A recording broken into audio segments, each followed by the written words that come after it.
जय माता की दोस्तों, मैं हूँ शिवगीता। मैं आज आपको चातुर्मास के बारे में बताऊंगी, साथ में इसकी व्रत कथा सुनाऊंगी। वीडियो शुरू करते हैं। सुख समृद्धि चैनल पर आपका स्वागत है। मैं आपको चातुर्मास के बारे में बताती हूँ। चातुर्मास 4 महीनों की अवधि से है, जो कि आषाढ़ शुक्ल एकादशी, देवशनी एकादशी और इसे हरिशनी एकादशी के नाम से जाना जाता है। इससे प्रारंभ होकर कार्तिक शुक्ल एकादशी, देवठनी एकादशी तक रहता है। ये 4 माह है, सावन, भाद्रपद, आश्विन और कार्तिक। इसमें आषाढ़ के 5 और कार्तिक के 25 दिन शामिल है। 4 माह के लिए भगवान विष्णु योग निद्रा में सो जाते हैं और इस दौरान भगवान शिव के हाथों में से सृष्टि का संचालन रहता है। इस अवधि में भगवान शिव पृथ्वी लोक पर निवास करते हैं और 4 माह तक संसार की गतिविधियों का संचालन करते हैं। शिव का माह सावन माह ही चातुर्मास का प्रथम माह है। चातुर्मास का प्रारंभ देवशनी एकादशी से होता है और अंत तक देवठनी एकादशी तक रहता है। इस दौरान श्री हरि विष्णु पाताल में राजा बलि के वहां 4 माह तक निवास करते हैं।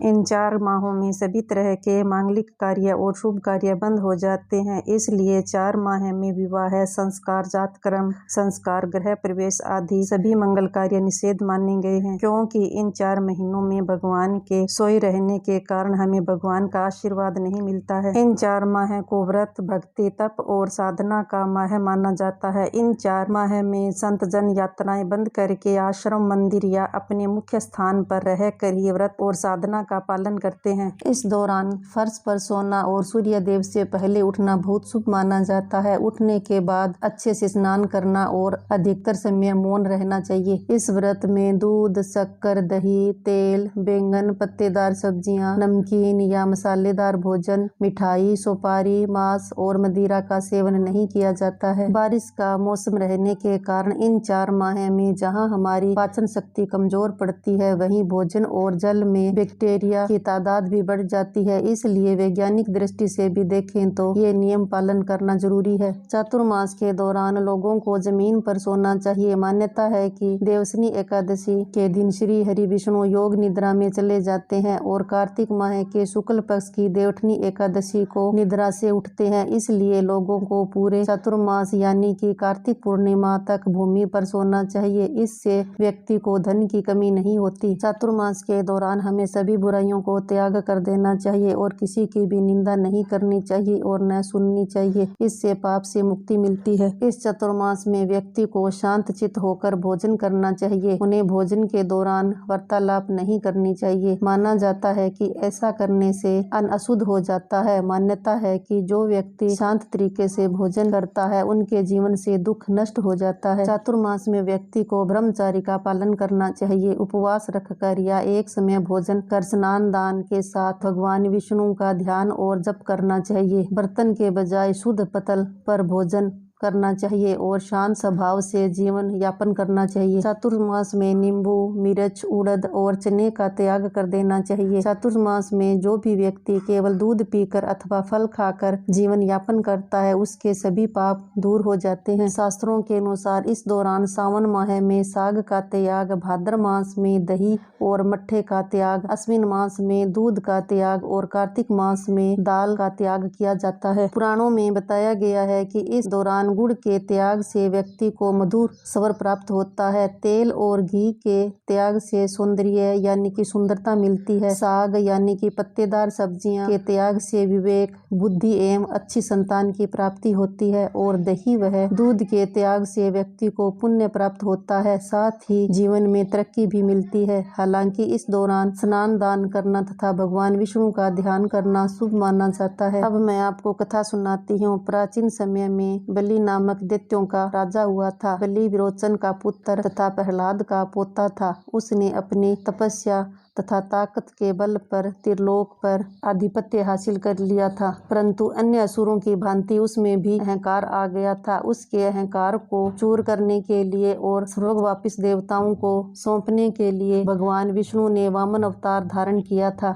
वामन अवतार भगवान विष्णु का 5वां अवतार है। इसके विषय में श्रीमद् भागवत पुराण में एक कथा है। वामन अवतार कथा अनुसार समुद्र मंथन के बाद हुए देवासुर संग्राम में इंद्र के नेतृत्व में देवताओं ने ने असुरों को हरा दिया था। उस समय राजा बलि असुरों का राजा था। देवताओं से हार जाने के बाद राजा बलि बदल लेने की योजना बनाने लगा। तपस्या के बल पर वह मायावी और अधिक शक्तिशाली बन गया। दैत्य गुरु शुक्राचार्य ने एक यज्ञ का आयोजन किया जिसमें अग्नि से दिव्य रथ, बाण, अवैध कवच प्राप्त किए, जिससे असुरों की शक्ति में और वृद्धि हो गई। शुक्राचार्य जी ने संजीवनी विद्या भी प्राप्त कर ली। तब राजा बलि ने अपने गुरु शुक्राचार्य जी की प्रेरणा से देवताओं से बदला लेने की ठानी। उसने अपनी संपूर्ण शक्ति के साथ एक बार फिर इंद्र के राज्य पर आक्रमण कर दिया। फिर से देवासुर संग्राम शुरू हो गया। प्रारंभ में दैत्य पराजित होने लगे, परंतु जैसे ही असुरों के गुरु शुक्राचार्य जी ने संजीवनी विद्या का प्रयोग शुरू किया, असुर जीतने लगे। जब भी कोई दैत्य मरता, अन्य दैत्य उसे गुरु शुक्राचार्य जी के पास ले जाते और शुक्राचार्य जी अपनी संजीवनी विद्या से जीवित और स्वस्थ कर देते। अतः असुर जीत गए और राजा बलि ने स्वर्ग पर अधिकार कर लिया। राजा बलि इंद्र के सिंहासन पर बैठ गया और उसने समय को इंद्र घोषित कर दिया। तब दैत्य गुरु शुक्राचार्य जी ने उसे कहा, यदि वह इंद्र के पद को स्थायी रूप से पाना चाहता है तो उसे 100 अश्वमेध यज्ञ करने होंगे। राजा बलि ने अश्वमेध यज्ञ करना प्रारंभ कर दिए। अब देवता उसे अश्वमेध यज्ञ करने से रोक भी नहीं सके, क्योंकि अपनी तपस्या और अपने गुरु शुक्राचार्य जी की संजीवनी विद्या के दम पर वह अति शक्तिशाली और अजेय बन चुका था। इस प्रकार एक बार फिर देवताओं पर संकट आ गया। बगैर अमृत पीकर भी राजा बलि इतना मायावी बन बैठा था कि उसको मारने की किसी में भी शक्ति नहीं थी। इंद्र को राजा बलि की इच्छा का ज्ञान हो गया और उसे यह भी समझ में आ गया कि राजा बलि 100 अश्वमेध यज्ञ पूरे करने के बाद स्वर्ग को स्थायी रूप से प्राप्त करने में समक्ष हो जाएगा। तब इंद्र समेत सभी देवता भगवान विष्णु की शरण में गए। भगवान विष्णु ने उन्हें सहायता करने का आश्वासन दिया और वामन रूप में माता अदिति के गर्भ से उत्पन्न होने का वचन दिया। दैत्यराज बलि द्वारा देवों के प्रभाव के बाद महर्षि कश्यप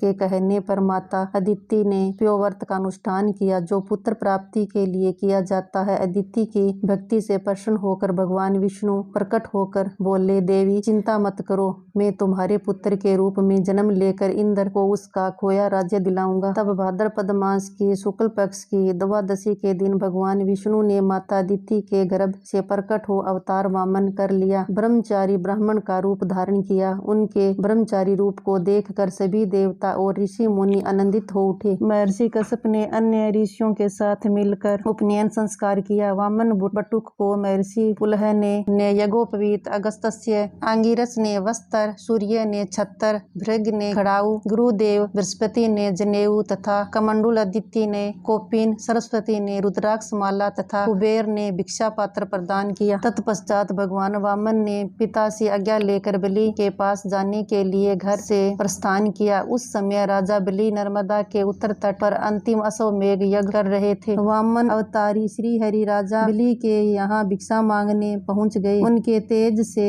यज्ञशाला प्रकाशित हो उठी। बलि ने उन्हें एक उत्तम आसन पर बिठाकर उनका सत्कार किया और अंत में उन्हें भेंट मांगने के लिए कहा। इस पर वामन चुप रहे, लेकिन जब बलि उनके पीछे पड़ गए तो वामन ब्राह्मण बने। श्री विष्णु ने भिक्षा में अपने कदमों के बराबर 3 पग भूमि भेंट में मांगी। बलि ने उनसे और अधिक मांगने का आग्रह किया, लेकिन वामन अपनी बात पर अड़े रहे। दैत्य गुरु शुक्राचार्य को शक हो गया कि हो ना हो ये भगवान विष्णु ही है। उन्होंने राजा बलि को दान देने से मना किया, परंतु राजा बलि दैत्य गुरु शुक्राचार्य के मना करने पर भी अपने वचन पर अडिग रहते हुए वामन भगवान को 3 पग भूमि दान में देने का वचन दे दिया। शुक्राचार्य ने यहाँ तक कह दिया कि साक्षात विष्णु है। तब राजा बलि ने यह कहकर कि प्रहलाद का पुत्र वचन देकर पीछे नहीं हटता है, हाथ में जल लेकर 3 पग भूमि देने का संकल्प ले लिया। बलि ने संकल्प लेते ही वामन का आकार बढ़ने लगा और वामन से विराट हो गए। वामन रूप में भगवान ने एक पग पृथ्वी और दूसरे पग में स्वर्ग आदि ऊर्ध्व लोकों को नाप लिया। ऐसा करते समय उनका बायां पैर ब्रह्मलोक में ऊपर तक चला गया। उनके अनुष्ठान नख से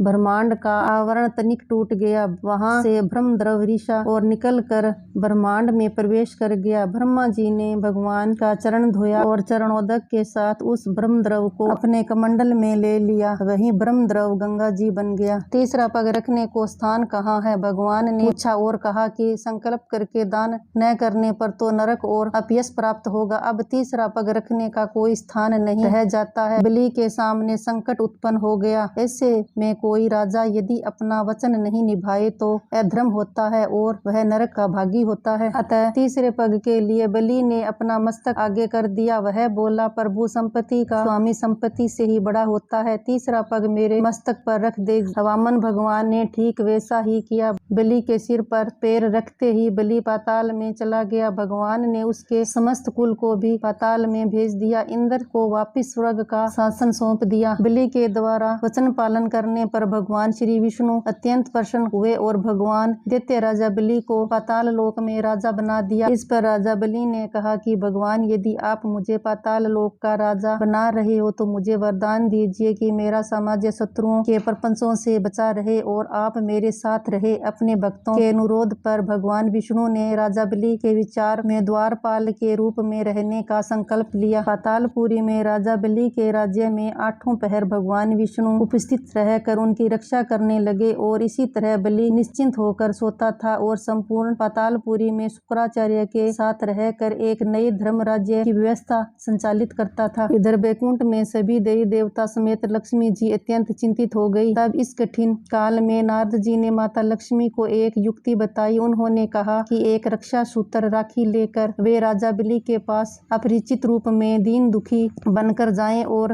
राजा बलि को भाई बनाकर दान में प्रभु को मांग ले। लक्ष्मी जी राजा बलि के दरबार में उपस्थित हुई और उन्होंने उनसे आग्रह किया कि वे उन्हें भाई बनाना चाहती है। राजन ने उनका प्रस्ताव संघर्ष स्वीकार कर लिया और उनसे रक्षा सूत्र बंधवा लिया और कहा कि अपनी इच्छा के अनुरूप कुछ भी उनसे मांग लो। लक्ष्मी जी इसी हेतु तो वहां आई थी। उन्होंने राजा बलि से कहा कि आप मुझे अपनी सबसे प्रिय वस्तु दे दें। राजन घबरा गए। उन्होंने कहा, मेरा स्वार्थ अधिक प्रिय तो मेरा यह प्रहरी है, परंतु इसे देने से पूर्व तो मैं प्राण त्याग देना अधिक पसंद करूंगा। तब लक्ष्मी जी ने अपना परिचय उन्हें दिया और बताया कि मैं आपके उसी प्रहरी की पत्नी हूँ जिन्हें उन्होंने बहन माना था। उसके सुख सौभाग्य और गृहस्थी की रक्षा करना भी उन्हीं का दायित्व था। राजा बलि फिर दोराहे पर आ गए। अब यदि राजा बलि वचन न निभाए तो अपयश के भागी बने और यदि बहन की ओर देखते हैं वो उन्हें अपने प्राणों से भी प्रिय अपने इष्ट के साथ छोड़ना पड़ता। पर राजा बलि महान, उन्होंने अपने स्वार्थ से बहुत ऊपर बहन के सुख को माना और प्रभु को मुक्त कर उनके साथ बैकुंठवास की सहमति दे दी। परंतु इसके साथ ही उन्होंने लक्ष्मी जी से आग्रह किया कि जब बहन बहनोई उनके घर आ ही गए तो कुछ माह और वहीं ठहर जाएं। लक्ष्मी जी ने उनका आग्रह मान लिया और कार्तिक पूर्णिमा देवउठनी एकादशी तक विष्णु और लक्ष्मी जी वही पाताल लोक में राजा बलि के यहाँ रहे। भगवान विष्णु के जाने से राजा बलि निराश होकर उदास था, तो भगवान विष्णु ने राजा बलि को आश्वस्त किया और प्रत्येक वर्ष चातुर्मास में उसके यहाँ आकर विश्राम करेंगे। प्रभु जब लौट कर बैकुंठ गए तो पूरे लोक में दीप पूर्व माना गया। तभी से कार्तिक पूर्णिमा देवउठनी एकादशी को भी दीपोत्सव पूर्व छोटी दीपावली मानते हैं। यही कारण है कि प्रत्येक वर्ष चतुर्मास में विष्णु लक्ष्मी संग राजा बलि के यहाँ रहते हैं और विश्राम करते हैं। भगवान के विश्राम करने के पीछे एक कारण यह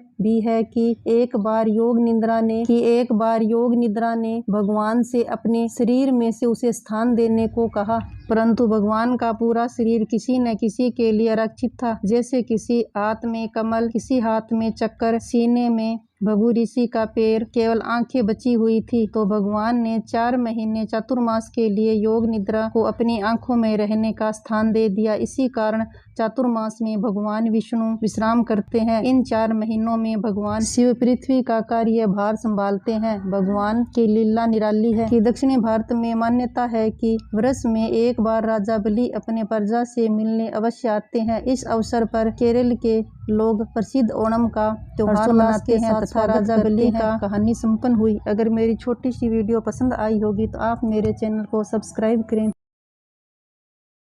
अगर आप होम रेमेडी टिप्स के बारे में जानना चाहते हो तो आप मेरे चैनल HBT टिप्स को विजिट करें और इसका लिंक आपको बायो में मिल जाएगा। Thank you.